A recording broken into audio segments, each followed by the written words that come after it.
السلام علیکم ورحمۃ اللہ وبرکاتہ۔ کیسے ہو پیارے بچوں؟ مجھے امید ہے کہ آپ سب خیریت سے ہوں گے۔ سب سے پہلے قرآن مجید، کہ گزشتہ کل آپ کو قرآن مجید کے 4 صفحے ریویژن کرنے کے لیے کہا تھا۔ اب آگے اور 4 صفحے آپ آج ریویژن کریں گے۔ روزانہ 4 صفحے ریویژن کریں گے تو کم سے کم ایک مہینے کے اندر 3 پارے آپ کے مکمل ہو جائیں گے۔ اب اس کے بعد علم تجوید سبق نمبر 1، کل آپ کو یہاں تک سبق دیا تھا، آپ سب نے انشاءاللہ یاد کر لیا ہوگا۔ اب تجوید کا فائدہ، تجوید کا فائدہ کیا ہے؟ دونوں جہاں کی کامیابی حاصل کرنا، اس کے بعد دنیا اور آخرت کی کامیابی حاصل کرنا۔ تجوید کا مقصد قرآن مجید کو حضور صلی اللہ علیہ وسلم کے بتائے ہوئے طریقے کے مطابق پڑھنا، یہ تجوید کا مقصد ہے۔ یہ تجوید کا فائدہ کیا ہے، تجوید کا مقصد کیا ہے، یہ دونوں آج آپ یاد کریں گے۔ اس کے بعد اب حفظ صورت کا مضمون کھولو۔ کل یہاں تک پڑھایا تھا، آج واپس پڑھاتا ہوں اور ایک آیت اور آگے دیتا ہوں۔ اعوذ باللہ من الشیطان الرجیم، بسم اللہ الرحمن الرحیم، اقرأ باسم ربک الذی خلق، خلق الانسان من علق، اقرأ وربک الاکرم، اقرأ وربک الاکرم۔ قاف میں قلقلہ کریں گے، حمزہ میں جھٹکا دیں گے۔ اقرأ وربک الاکرم، رو پور کریں گے اور یہاں بھی رو پور کریں گے۔ اقرأ وربک الاکرم، ایک آیت آپ آگے یاد کریں گے۔ اس کے بعد درس قرآن کھولو،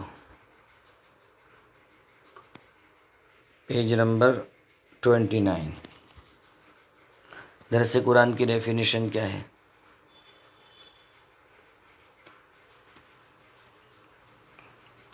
قرآن کریم ترجمے اور مطلب کے ساتھ پڑھنے پڑھانے کو درس قرآن کہتے ہیں۔ درس قرآن کسے کہتے ہیں؟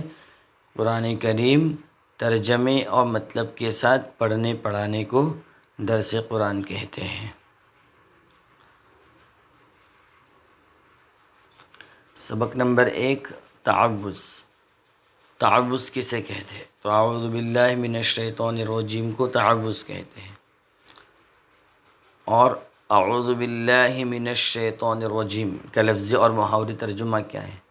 تو اعوذ کا ترجمہ میں پناہ مانگتا ہوں، باللہ اللہ کی، من سے، الشیطان شیطان، الرجیم مردود۔ اب لفظی ترجمہ کیا ہوگا؟ میں اللہ کی پناہ مانگتا ہوں شیطان مردود سے۔ اب یہ اعوذ باللہ من الشیطان الرجیم کا یہ لفظی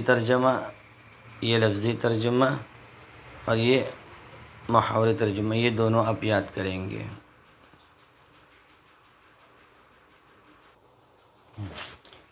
ادب و دعا کھلا سب نے؟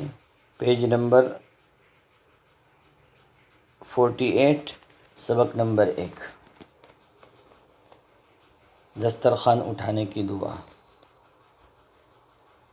کہ حضرت ابو امامہ رضی اللہ تعالی عنہ فرماتے ہیں کہ جب رسول اللہ صلی اللہ علیہ وسلم کے سامنے سے دسترخوان اٹھایا جاتا تو رسول اللہ صلی اللہ علیہ وسلم یہ دعا پڑھتے۔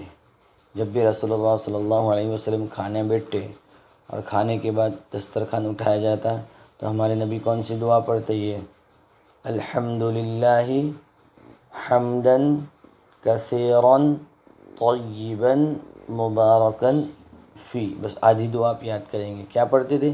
الحمدللہ حمدا کثیرا طیبا مبارکن فی، یہاں تک یاد کریں گے۔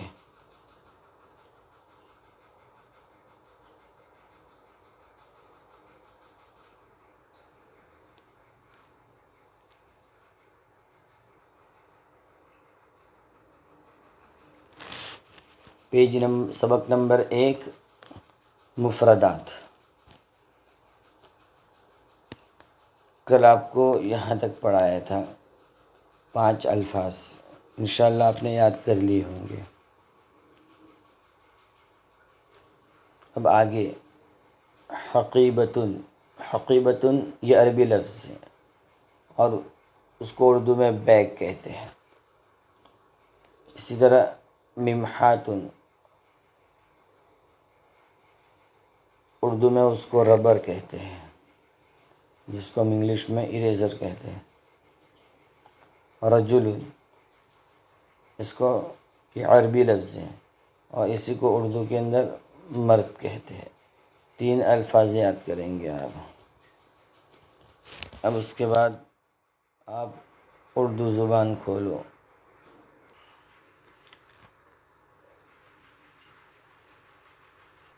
اردو زبان، سبق نمبر 1 قمیعات، کل یہاں تک سبق پڑھا تھا۔ اب آگے پڑھتے ہیں۔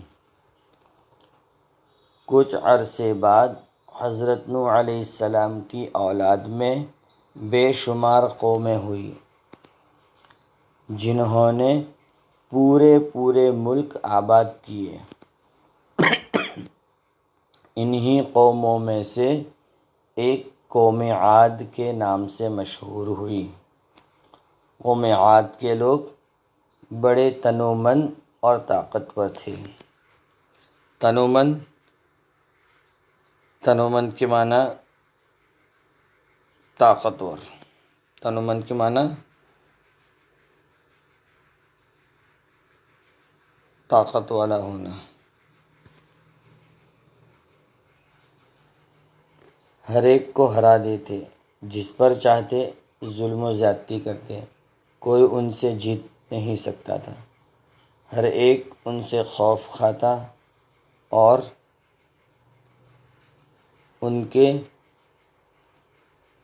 کے ظلم زور سے سہما رہتا تھا۔ ان کے ظلم و زور سے سہما رہتا تھا۔ سہما یعنی ڈرا ہوا رہتا تھا۔ اور تنومند کے معنی مضبوط بدن والا ہونا، فولادی بدن والا ہونا۔ یہ آپ یہاں تک سبق یاد کریں گے۔ آپ کو جتنا بھی سبق دیا گیا آپ اس کی اچھی طرح تیاری کریں، اور گروپ کے اندر آپ کو جو وقت دیا گیا تو اس وقت کے اندر پیارے بچوں آپ ان تمام اسباق کو سنانے کی فکر کریں۔ آپ کسی بھی طرح سنا سکتے ہیں، ویڈیو کال کر کے یا وائس کال کے ذریعے، یا پھر آپ جیسے سہولت آپ کو ہو اس طرح آپ سنا سکتے ہیں۔ السلام علیکم ورحمۃ اللہ وبرکاتہ۔